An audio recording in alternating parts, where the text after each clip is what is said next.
Hello everyone, কেমন আছো তোমরা সবাই? Welcome to my channel RG reaction. আমি রিয়াঙ্কা নিয়ে চলে এলাম আরেকটি নতুন ভিডিও নিয়ে। আজকে তোমাদেরকে একটা ভিডিও দেখাবো, তার সাথে রিয়াকশন শেয়ার করব। আর ভিডিওর টাইটেল হচ্ছে ঢালিউডের 10টি হিট সিনেমা কি কি। আর নাম্বার 1 হিট সিনেমাটা কোন হিরোর সেটা নিশ্চয় আর বলতে হবে না, কারণ বাংলাদেশের আমরা সবাই জানি বাংলাদেশের নাম্বার 1 হিরো কে।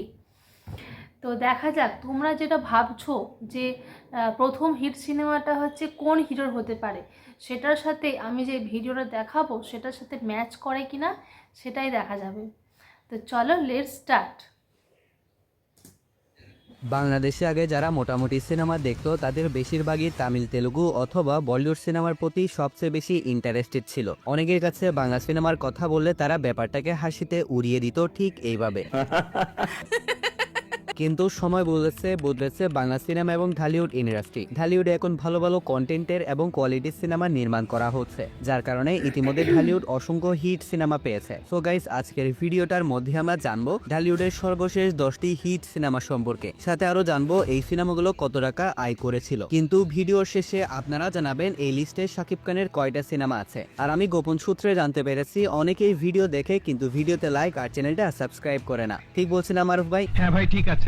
দেখছেন, মারুফ ভাইও বলতেছে ঠিক বলছি, তাই ভিডিওতে লাইক আর চ্যানেলটা সাবস্ক্রাইব করে দেন। তাহলে চলুন এবার ভিডিও শুরু করি।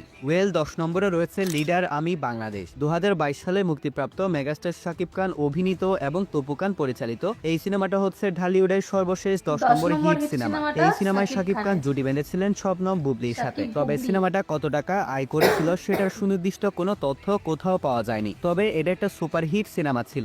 দেশকে ভালোবাসুন, দেশের মানুষকে ভালোবাসুন। 9 নম্বরে রয়েছে প্রিয়তমা। মেগাস্টার শাকিব খান অভিনীত আর হিমেল আশরাফ পরিচালিত প্রিয়তমা সিনেমাটা 2023 সালে রিলিজ করা হয়। এই সিনেমায় শাকিব খানের বিপরীতে অভিনয় করেছিল ইদিকা পাল এবং ঢালিউড পেয়েছিল একটি ফ্রেশ এবং নতুন জুটি। সিনেমাটা 41 কোটি টাকা ইনকাম করে এবং ইন্ডাস্ট্রি হিট হয়েছিল। তুমি কি আমার প্রিয়তমা হবে?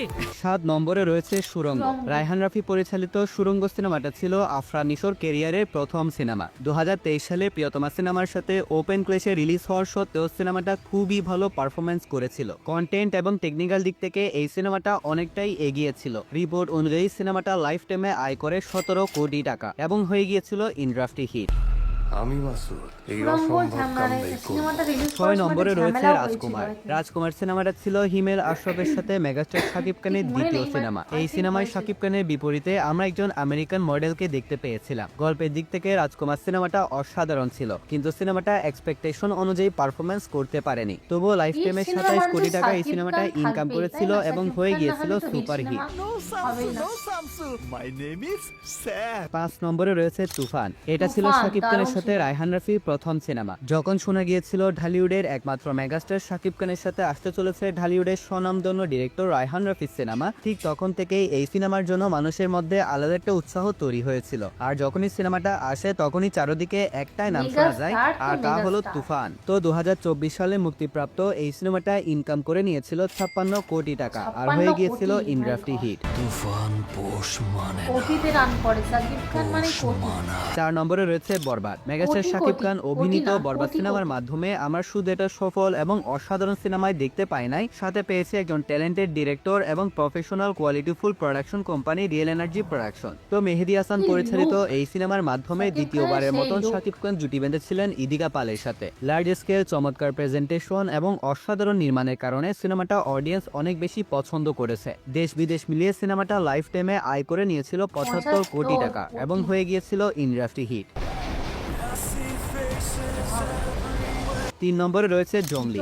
এটা ছিল পার্সোনালি আমার দেখা সিয়াম আহমেদের প্রথম সিনেমা, আর এই সিনেমা দেখেই আমি সিয়াম আহমেদের ফ্যান হয়ে গিয়েছিলাম। সিনেমাটার মধ্যে সিয়াম আহমেদ জুটি বেঁধেছিলেন শবনম বুবলির সাথে। কন্টেন্টের দিক থেকে জঙ্গলি সিনেমাটা ছিল আমার দেখা সেরা সিনেমাগুলোর মধ্যে একটি। ইভেন এই সিনেমার কন্টেন্ট এতটাই ভালো ছিল যে ফ্যামিলি অডিয়েন্স এই সিনেমাটাকে ফ্যামিলি ব্লকবাস্টার করিয়ে দিয়েছিল। তো জঙ্গলি সিনেমাটা দেশ বিদেশ থেকে টোটাল ইনকাম করে নিয়েছিল 5 কোটি 2 লক্ষ টাকা।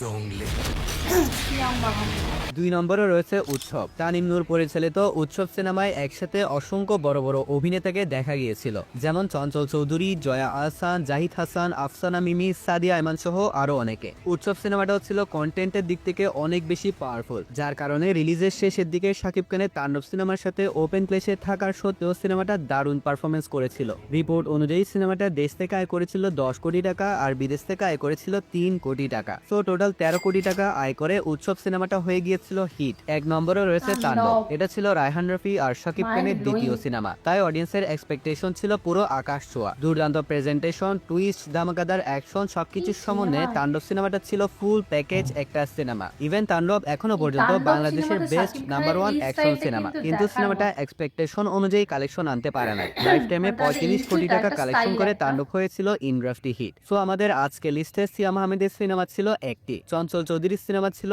একটি এবং আফরান নিশোর সিনেমা ছিল একটি। আর শাকিব খানের সিনেমা কয়টি ছিল সেটা আপনারাই কমেন্টে জানিয়ে যাবেন। আর হ্যাঁ, ভিডিওতে লাইক আর চ্যানেলটা সাবস্ক্রাইব না করলে আপনাদের কোনোদিন বিয়ে হবে না, তাই ভিডিওতে লাইক আর চ্যানেলটা সাবস্ক্রাইব করে দেন। তাহলে দেখা হচ্ছে পরবর্তী আরো একটি ভিডিওতে। ততক্ষণ ভালো থাকবেন, সুস্থ থাকবেন, টেক কেয়ার, আল্লাহ হাফেজ। চলো দেখলাম তো আশা করি তোমাদের তোমরা যেটা ভাবছিলে যে ঢালিউডের নাম্বার 1 হিটটা হিট সিনেমাটা কোন হিরোর হবে, আই থিঙ্ক ম্যাচ করে গেছে, তাই না?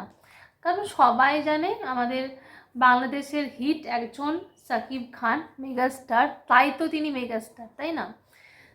সাকিব খানের লুকটাই বলো বা সাকিব খানের অ্যাক্টিং, তার ধারে কাছে কেউ যেতে পারবে না, এখনো পর্যন্ত কেউ যেতে পারবে না, পারেনি, আর আই থিঙ্ক পারবেও না। সাকিব খান তো সাকিব খান।